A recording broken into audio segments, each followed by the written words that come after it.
Shalom, this is Yair Davidiy speaking from the land of Israel. Today we're about to discuss the tribe of Dan.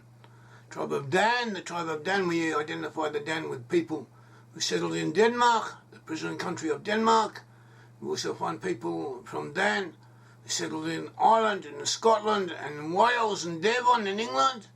And in addition to that, we find amongst the Danish people that they comprise a portion of the Vikings. The Danes settled on the east coast of England, also settled on the east coast of Ireland, and they comprised a portion of the Normans who settled in Normandy together with people from Norway, and they came to create the Norman people after intermixing with the local French and Brit-Am inhabitants of that region.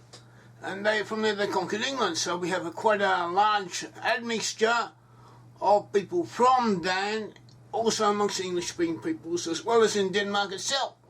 Nevertheless, this present talk will concentrate more on those of Denmark, because that is where Dan had at least one of his major centres, if not the major centre, in our world. Dan was one of the Israelite tribes. We are looking for a portion of Dan amongst Western peoples. We do not rely on DNA. We consider DNA to be the result of environmental influences, but it does have a hereditary aspect. It is transmitted, it is passed over by hereditary once it is created. What happens when and how changes in DNA take place, we don't know. Or scientists are not so sure, but they do happen. They do take place. Once they take place, they are transmitted by hereditary until the next time when changes occur. And also, they have found the ancient DNA of people in Denmark, the ancestors of the present-day Danish people, assumedly so. They have found that their DNA is not like modern DNA of the people there. There are differences, and their DNA that the Ancient Vikings had was more similar to that of what they say Anatolia, that is the area of northern Syria, and present-day Turkey. And that was before the Turks settled there, or before it became Turkey. And at one stage this area had also been settled by Israelites from the tribe of Dan. So there may be a connection, and as we will show, there may be a connection, this DNA connection between Anatolia of the ancient Danes, the people settled in Denmark, and Anatolia might be related to the Israelites having been there. It's worth considering, and it is in line with the present-day findings. It also comes to demonstrate what that we have been mentioning for years, that DNA is the result of environment, and that it changes, and it can change. And this is proven now by archaeology that the ancestors of the ancient Danes, the Vikings in Denmark, had different DNA to the present-day Danes, and that the DNA that they then had was closer to that of people in the Middle East, in the Anatolian region. This should be publicised much more than it has been. But it is known. An article in the Smithsonian magazine, available on the web by Tarawu, describes it, and then they quote from the journal Nature. And these are academically accepted publications. If they say something, they have a scientific basis for it, a basis that is accepted, conventionally acceptable. So this is what they have found, this is what they are saying, and I don't know why the media in general has not picked this up, has not publicised it, but it is proof that DNA, even though DNA passes from father to son, generation after generation, at certain points along the track it changes. It changes due to environment, it changes possibly due to radiation from the sun, and it changes over a large expanse of the population, not only via selecting individuals, one at a time, but over a whole group of people all at once. And this is proof of it, and the other proofs, there's much more evidence along the same lines. So this too should be is worth noting, it's worth taking cognizance of, and it's worth keeping in mind. Also pertinent to our study of the tribe of Dan, and relating the present-day people in Denmark to the tribe of Dan, because it proves that the ancestors of the present-day Danish people, they were in the Middle East area. They were in Anatolia, where we do find a segment of the Danish tribe, where we do find a segment of the Dans, or the tribe of Dan, as we will show. Dan was one of the 12 tribes of Israel. Dan was the brother of Naphtali. Dan and Naphtali were the sons of Bilhah. Bilhah was the maidservant of Rachel. And Jacob, the forefather, was renamed Israel. Jacob begat Dan and Naphtali from his maidservant Bilhah. But Dan, nevertheless, Dan was an important tribe in his own right. Dan, as we find in 2 Numbers, in Numbers chapter 2, when the Israelites came out of Egypt, they were divided up into 4 sections, and Dan was in charge, was the head tribe of the northern section. After him there was Naphtali and Asher, and they were in the north. And the Midrash says that Dan is associated with the north, where darkness comes. When the Israelites came out of Egypt, they came to the land of Canaan, they conquered it. Dan received his initial portion on the coast by the present-day region of Jaffa, Tel Aviv. Even today that's known as Gush Dan, the area of Dan, Gush Dan. And that is where Dan received his initial territory, but he had trouble conquering it. He didn't conquer it all. His settlement there was not secure enough. And we are told of this in the book of Joshua and also the book of Judges. The book of Joshua, chapter 19, it says, "And the coast of the children of Dan went out too little for them, was too strict, too constricted for them. Therefore the children of Dan went up to fight against Leshem. They went up to fight against a place named Leshem. They took it and smote it with the edge of the sword, and they possessed it, and they dwelt there in this place called Leshem, and they renamed it Dan, and they called Leshem, and dwelt therein, and called Leshem Dan after the name of their father." The book of Judges, chapter 18, relates a similar story. It says how 600 men from Dan in the south went north. They found a place.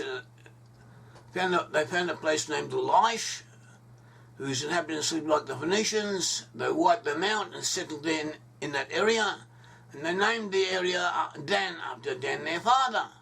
And it is assumed that other members of the tribe of Dan came to join them. It is also often conventionally assumed that Laish and Leshem are the same places under different names or similarly sounding names, and that they're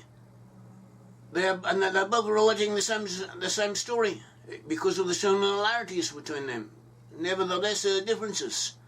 Leshem is a precious stone. Leshem is a precious stone, possibly amber or jacinth. It's not certain. Leshem is a place mentioned in the book of Joshua that was renamed Dan, whereas in the book of Judges, a place that was renamed Dan is called Laish. Laish is a young lion. Studies have shown us that actually these 2 accounts are talking. They're discussing 2 different events, two different occurrences. Leshem was in the Upper Galilee. They have the Tel Dan, the site of Dan in the Upper Galilee. As springs is a very beautiful area. I've been there. It's worth going to. The natural springs are very green, a very impressive place. And that is where that is where a section of the Dan came to settle. It joins the area of Naphtali and other tribes in that region, and that is associated with Leshem. That is now known as Dan, Tel Dan. That was one area. The other area, Laish, was actually in southeast Turkey or northern Syria, a region known as Cilicia or Cilicia in ancient times, and Laish was also known as Luash in the Syrian inscriptions. In our books on archaeology, you can find descriptions of it and accounts concerning it. Laish and Luash are one of the same place. That was a place that was conquered by them. We find there people known as the Dananu. The Dananu are also known as Danim, or that is the plural of Dan, in other words, the Danes in that region. And they lived in that that area. There was also, it joins the region of Tarsis, Tarsis, in Cilicia, and there are legends concerning the founding people, the founding heroes of that region that are similar to the legends of Samson. Samson came from the tribe of Dan, and also of Moses. Mopsus was another name given in that region to Moses. Sandon is a name given in that region to Samson, and they are the two heroes that were revered in that area. Also in that area we find an enclave from Judah known as Yair, and they are joined Dan in that place. And the Assyrians conquered that area. They conquered that area and they took the people into exile, as they relate to us. In the same ways they conquered the others of the 10 tribes in the south. And they also took all of the northern Israelites into exile. These Israelites became lost. They lost consciousness and awareness of their ancestry. And they are known as the lost 10 tribes of Israel. And Dan was amongst them. There is also a legend related by Davidiy about 880 CE. Davidiy wrote, he collated legends and traditions concerning the lost 10 tribes in his time, and he said that Dan, the tribe of Dan, when Jeroboam from the 10 tribes separated from Judah, Dan did not want to fight against Judah, so therefore he left the region and he went off into exile on his own. And our various traditions, there's even found in rabbinical literature that there were earlier exiles or groups of Israel separating and moving away even before the exile of the 10 tribes by the Assyrians. Just to remind you what happened, that originally there were 12 tribes of Israel that were together in one country, one land, under Kings Saul, David and Solomon. On the death of King Solomon, Rehoboam became king, and the northern 10 tribes, led by Jeroboam, son of Nebat from the tribe of Ephraim, rebelled against them. These northern 10 tribes that rebelled against Rehoboam, they rebelled against the house of David in Jerusalem, and they set up their own kingdom, the kingdom of Israel, also referred to as Samaria or as Ephraim. This kingdom in the north was later conquered by the Assyrians and all of its members taken into captivity, where they assimilated with the peoples around them and lost awareness of their ancestry. Nevertheless, physically, they remained together to a significant degree, and they moved to different areas, and we can trace them. And even though they were no longer aware of where they came from, physically they more or less remained together, and we can trace them, and they are known as the lost 10 tribes of Israel because they lost awareness of who they are. And we identify them with peoples who settled in Western Europe. Amongst these peoples were the people of Denmark, who relate to the tribe of Dan. Jacob blessed the tribes before he died. In the blessing to Dan, he said, amongst other things, that Dan shall be a serpent by the way, and adder on the path, Genesis 49:16. So there are those who say this refers to a tribal trait of Dan, just like a snake. A snake, when it goes over a dusty path, you can see where it went. You can see its tracks in the dirt, where the snake writhed when he was moving.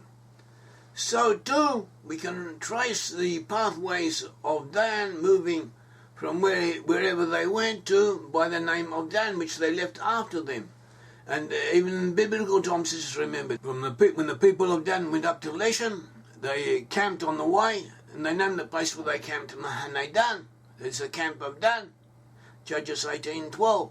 The people from Dan camped. They also named Leshem, which they conquered after their father, and they named Laish, which they conquered after their father. And where Dan, that is their forefather Dan, and they referred to themselves as Danim, that is Dan in the plural. And they created a kingdom known as the Dananu in that region. So we had 3 areas, major areas in the region of Israel, of Greater Israel, stretching from the Nile to the Euphrates, where there was a location, that were locations, 3 areas that were locations pertaining to Dan. And we also have names showing pathways of migration. We have the rivers Don in southern Russia, the rivers Notlia in southern Russia, that is, which was once part of Scythia, and where the Danes sojourned before they moved overland to Denmark.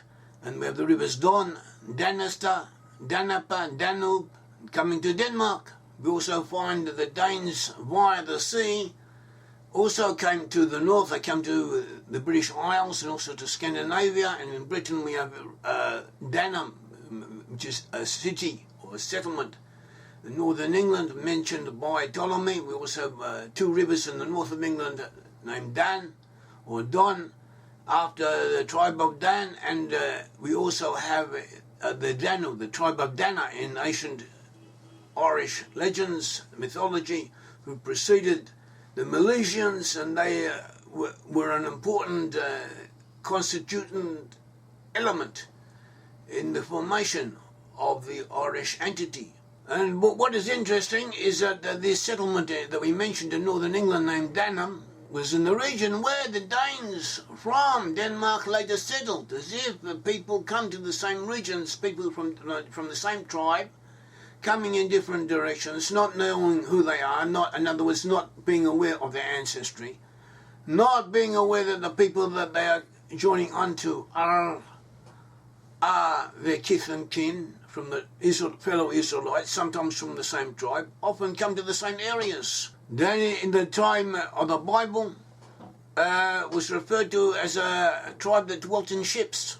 Why did Dan remain in ships? In Judges 6:7, the prophetess Deborah asks. We find Dan throughout his history has been a seafaring people. They also gave rise to the Vikings, who are known for their seafaring exploits. The prophet Ezekiel linked Dan with Yavan, that is Ionia in the western Anatolia, and also in Greece in general, and he mentions Dan together with Yavan as if they were partners, associates, as traders with the Phoenician city of Tyre. Dan also and Yavan going to and from occupied in your affairs. See Ezekiel 27:19, where it goes on. In the Hebrew original, it mentions that they were trading in iron, and they would manufacture and alloy iron and sell it in bars, which shows metallurgical inclinations, and this is also a characteristic that we find amongst the people of Dan. Also in the Cilicia and southeast Anatolia, the area of the Dananum was a source of iron for that region. Scandinavia in the Bronze Age, that is, the Bronze Age is dated 1200 BCE. We believe that the dates should be much lower than that, after 500 BCE. Whatever, it is agreed by archaeologists. Archaeologists agreed actually in Scandinavia they are much more open to acknowledging the fact that their ancient ancestors, or people who dwelt there before them in ancient times, had contact with the Middle East area. They have archaeological findings. It's difficult to deny it, but nevertheless, psychologically, they're much more open to the concept. They do not acknowledge themselves to be descent from the Israelite tribe of Dan, but they are prepared to accept the proven findings as indicating that they did come from that general area of ancient Israel and the Middle East. Archaeologists have found in Denmark, as well as in other parts of Scandinavia, they have found findings. Also in Egypt, they found Bronze Age swords that were manufactured in Denmark, have been found in ancient Egypt. Also, there have been connections with Crete have been proven, and with Cyprus, and with the Phoenician city of Tyre. The Bible also mentions in 1 Kings 7:13 a member of the tribe of Dan dwelling in the Phoenician city of Tyre, and speaking of it as if it was something, in a matter of course way, as if something that was done. Also, the Israeli naval historian Zvi Herman, in a book on ships, on the history of ships, and so on, he says that the traditional ship of the Vikings, was almost identical, according to its profile, with that of the Phoenicians, with a certain type of the Phoenicians. And so this also shows a connection. Samson from the tribe of Dan, he was known as being exceptionally strong. Rabbi Abraham Isaac Cook, 1865-1935, and he was a very important rabbi in history. And he said that Dan, through Samson, represents the aspect of physical strength, is sanctified for a higher purpose, and that Israel will have need of this quality in the end times. A Midrash states that Samson the hero, the mighty hero, he had a father from the tribe of Dan, but his mother came from Judah. On the other hand, the future Messiah, in rabbinical thought, the future Messiah will be descended from David, who will come from the tribe of Judah, who will come from the tribe of Judah through his father, but his mother will be from Dan. See Yalkut Shimoni, Midrash Haggadah, on Genesis 49:9. Dan is also mentioned in a work concerning the end times and the Messiah, son of Joseph, who will come to prepare the lost 10 tribes and bring them back, and bring them back to the Torah, and bring them back to the land of Israel, and prepare their future reunion under the Messiah, son of David, that is with Judah, in the land of Israel. And that Dan will be important in this process, that Dan will lend a helping hand to the future Messiah, son of Joseph. So these are legends or different traditions. You can take them or living, but they are indicative of something of how the characteristics of Dan, of the tribe of Dan, were perceived to be. And they're not often presented in this way, because Dan also has a negative connotation to his character, and so it's worthwhile also stressing the positive side. As we said, a contingent from Judah had accompanied Dan to Cilicia, to Anatolia, southeast Anatolia. They were referred to by the Syrians as Yadi, which is the same name that the Assyrians applied to Judah in the south. Another Yadi means Judah. And they were up there with Dan, and they were exiled with Dan. And we identify them with the Jutes who settled in Jutland. The Jutland is a major portion of Denmark. Many of the Jutes went to England when the Angles and Saxons and the Jutes together. They invaded England. As many of the Jutes left Jutland and were participated in that invasion of England, and they settled in England. Nevertheless, some of them remained behind. And this shows an association, a continued association of Judah with Dan. In the 1400s, Yair Latin Chronicon Holsate Vetus states that the Danes were descent from Dan, while the Jutes came from Judah. Also, Henry Spellman in 1620, he linked the Danes to the Israelite tribe of Dan. Saxo Grammaticus, 1160-1220, in his history of the Danish people. Saxo Grammaticus, who was a Danish historian, in the 1100s, he says that Dan, the people of Dan, according to tradition, would descend from someone known as Dan the Great. Dan was the name of their ancestor, and he was a brother to Angle, who gave rise to the Angles, and who were part of the Anglo-Saxons who invaded England. And their father was known as Humble. Humble, that is a person who has humility. Humble is also another meaning, an alternative meaning for Jacob, Yaakov in Hebrew. So this also could be suggestive of an ancient tradition of having had Israelite ancestry. Name Dan in Hebrew means din, judgment, mishpat, doing justice, doing things as they should be done.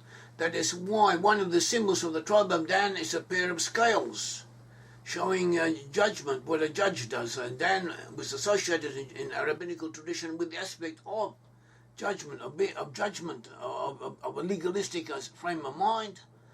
A description by someone in Denmark of the Danish people shows that this characteristic exists amongst the Danes today. Danes are supposed to be very strict about respecting other people's privacy and their own. They are straightforward. They have openness and honesty. They praise these characteristics. They are punctual. They get to the places on time. They expect others to get there.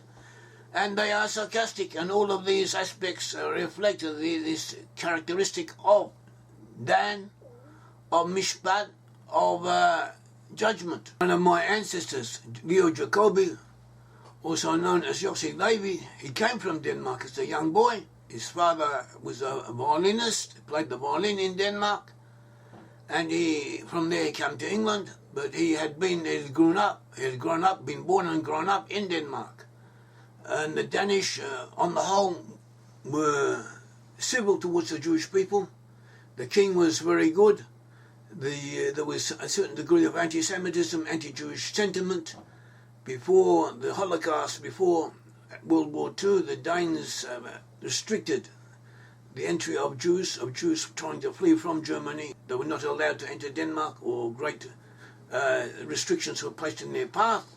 Nevertheless, there were quite a few, about 7,000 Jews in Denmark, and all of these Jews together as one body were taken by the Danes and shipped under the noses of the German occupiers across the sea into Sweden, and the Danes requested from the Swedish government to look after the Jews for the duration of the war, and the Swedes did this.